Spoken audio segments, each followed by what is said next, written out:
পুজোর সময় যদি মোগলাই খেতে ইচ্ছা হয় তাহলে দোকানের সামনে আর লাইনে দাঁড়াতে হবে না। একদম দোকানের মতো স্বাদে পারফেক্ট মোগলাই কীভাবে বানাতে হবে তার রেসিপিটি আজকে থাকলো।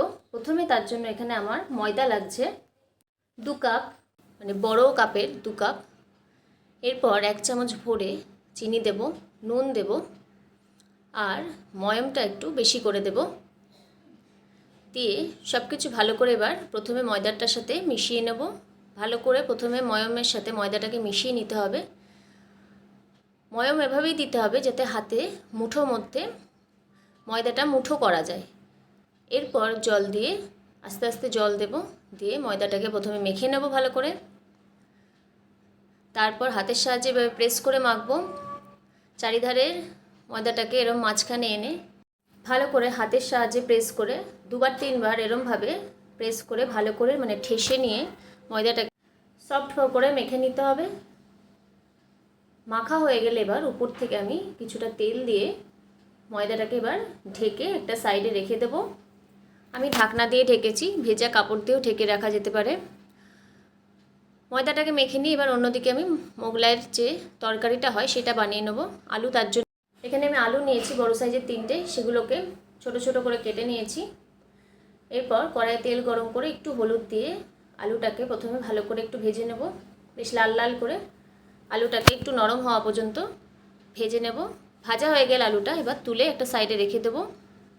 এবার কড়াইয়ের মধ্যে ওই তেলটার মধ্যেই ফোড়ন দেব গোটা জিরে, তেজপাতা, শুকনো লঙ্কা, আগে থেকে একদম কুচি করে কাটা পেঁয়াজ, সেটাকে তেলের মধ্যে দিয়ে দেবো প্রথমে।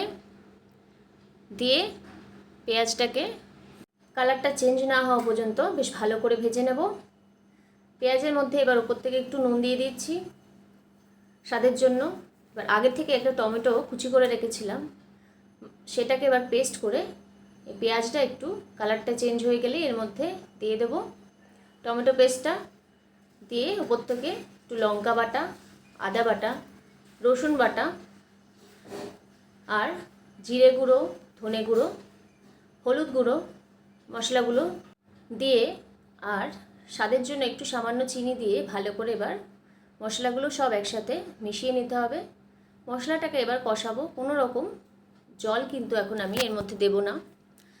ভালো করে ঢাকা দিয়ে বারবার মশলাটাকে একদম তেল ছাড়া অবধি ভালো করে কষে নিতে হবে। মশলাটা কষা হয়ে গেলে উপর থেকে এবার ভেজে রাখা আলুগুলো দিয়ে দেব। প্রথমে আলুগুলোকে মশলার সাথে ভালো করে মিশিয়ে নেব। ভালো করে মশলার সাথে আলু মিশিয়ে নিয়ে এরপর এর মধ্যে জল দেব। আলুটা আগে থেকে অল্প একটু সেদ্ধ হওয়াই ছিল ভাজার সময়, সেই বুঝে জলটা দিচ্ছি আমি। ভালো করে ঢাকা দিয়ে এবার ঝোলটাকে ফুটিয়ে নিতে হবে। আলুটাকেও সেদ্ধ হওয়া পর্যন্ত একটু দেখে নিতে হবে। নুনটাকেও কিন্তু এই সময় একটু চেক করে নিতে হবে। ব্যাস, তাহলে আমাদের আলুর তরকারি যে মোগলাইয়ের সাথে সেটা কিন্তু রেডি। এরপর মোগলাইয়ের ভেতরে যে পুরটা দেয় সেই পুরটা আমরা রেডি করব। এখানে আমি পেঁয়াজ একটা নিয়েছি পেস্ট করে, ভালো করে পেস্ট করে নিয়েছি। সেই পেঁয়াজটাকে এবার তেলের মধ্যে দিয়ে দেবো। উপর থেকে আদা বাটা, রসুন বাটা, লঙ্কার গুঁড়ো দিয়ে ভালো করে এবার এই পেঁয়াজের সাথে সব কিছু মিশিয়ে নিয়ে এবার এই মশলাটাকে একটু কষে নিতে হবে।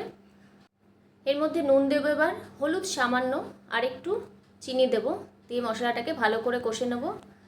মশলাটা কষানো হয়ে গেলে এর মধ্যে আমার বাড়ির তৈরি ব্রেড ক্রাম সেটাকে দিয়ে দেব। কেনা ব্রেড ক্রামও দেওয়া যেতে পারে, তবে আমার বাড়িতে বানানো ছিল, আমি সেইটাকেই দিয়েছি। ভালো করে সব কিছু মিশিয়ে নেব, নিয়ে এবার নামিয়ে রেখে দেবো এটাকে আলাদা করে। এরপর আমি একটা বাটিতে পেঁয়াজ কুচি, লঙ্কা কুচি নিয়েছি, ডিম নিয়েছি 3টে, আর পুরের ভেতরেই একটু বাদাম দিচ্ছি, ক্রাশ করা বাদাম, আর ব্রেড ক্রাম দেবো। দিয়ে সব কিছু ভালো করে মিশিয়ে নিয়ে নুন দেবো এর মধ্যে স্বাদের জন্য, দিয়ে সামান্য নুন দিয়েছি। সব কিছু ভালো করে এবার মিশিয়ে নিয়ে আমি পুরটাকে রেডি করে নেব। পুরটাকে আমি একটু গাঢ়ই বানিয়েছি যাতে বাইরে কোনোভাবে বেরিয়ে না যায়।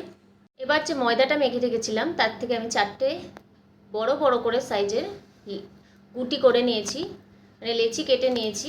বেশ বড় সাইজেরই করতে হবে লেচিটা, না হলে বেলার পর মোড়ার সময় কিন্তু ছোট হয়ে যাবে। আমার কাছে বড় চাটকি নেই, তাই জন্য আমি সিঙ্কের ওপরই পরোটাটাকে বেলে নেব। তেল মাখিয়ে নিয়েছি সিঙ্কের মধ্যে। এবার ভালো করে পরোটাটাকে পাতলা করে একদম আমি বেলে নেব। চারিদিকটা এরকম ঘুরিয়ে ঘুরিয়ে বেশ ভালো করে বড় করে বেলে নিতে হবে, নাহলে ফোল্ড করার সময় কিন্তু এটা এমনি ছোট হয়ে যাবে। এই যে আমার বেলা হয়ে গেছে, পরোটাটাকে খুব পাতলা করে বেলেছি। এবার প্রথমে আমি দু সাইডটা এরকমভাবে মুড়ে নিচ্ছি, এটা পরেও মোড়া যেতে পারে। এরপর মাঝখানে আমি পুরটা দেব, ভালো করে স্প্রেড করে দেবো পুরটা, যাতে ভাজার পর মোগলাইটা প্রতিটা জায়গায় পুরটা থাকে। ভালো করে পুরটাকে এবার আমি দিয়ে প্রথমে এই সাইডটাকে ফোল্ড করে নিয়েছি, চারিদিকটা ভালো করে কিন্তু হাতের সাহায্যে প্রেস করে সিল করে দিতে হবে, নয়তো ভাজার সময় কিন্তু খুলে যাওয়ার চান্স থাকে। এবার একটা তাওয়ার মধ্যে বেশ খানিকটা পরিমাণে আমি তেল গরম বসিয়েছিলাম। তেলটা গরম হয়ে গেলে আমি মোগলাই পরোটাটাকে দিয়ে দেবো ভাজার জন্য। এই সময় ফ্লেমটা কিন্তু মিডিয়াম হিট রাখতে হবে, খুব বেশি হিট দিলে, হাই হিট দিলে কিন্তু উপরটা হয়তো ভাজা হয়ে যাবে কিন্তু ভেতরটা হবে না। এরকমভাবে মিডিয়াম ফ্লেমে আমি ভালো করে এদিক ওদিক উল্টে ভেজে নেব মোগলাই পরোটাটাকে। ভাজা হয়ে গেলে তেল ঝরিয়ে টিস্যু পেপারের উপরে নামিয়ে নেব। বুঝতেই পাচ্ছেন কতটা ক্রিস্পি হয়েছে। এরপর আমি কেটেও দেখাচ্ছি, দেখুন বেশ সুন্দর করে ভাজা হয়েছে, কালারটাও ভালো হয়েছে। দেখুন ভেতরে পুরটাও কিন্তু সমানভাবে চারিদিকে রয়েছে। এরপর আমি তরকারি দিয়ে আর স্যালাড সস দিয়ে সার্ভ করব। গরম গরম এরকম মোগলাই পরোটা কার না ভালো লাগে খেতে। একদম দোকানের মতো স্বাদের এই মোগলাই পরোটাটা ট্রাই করার জন্য অবশ্যই কিন্তু আপনাদের বাড়িতে বানিয়ে এরকমভাবে খেতে হবে। ভালো লাগলে রেসিপিটি লাইক, শেয়ার এবং সাবস্ক্রাইব করে দেবেন।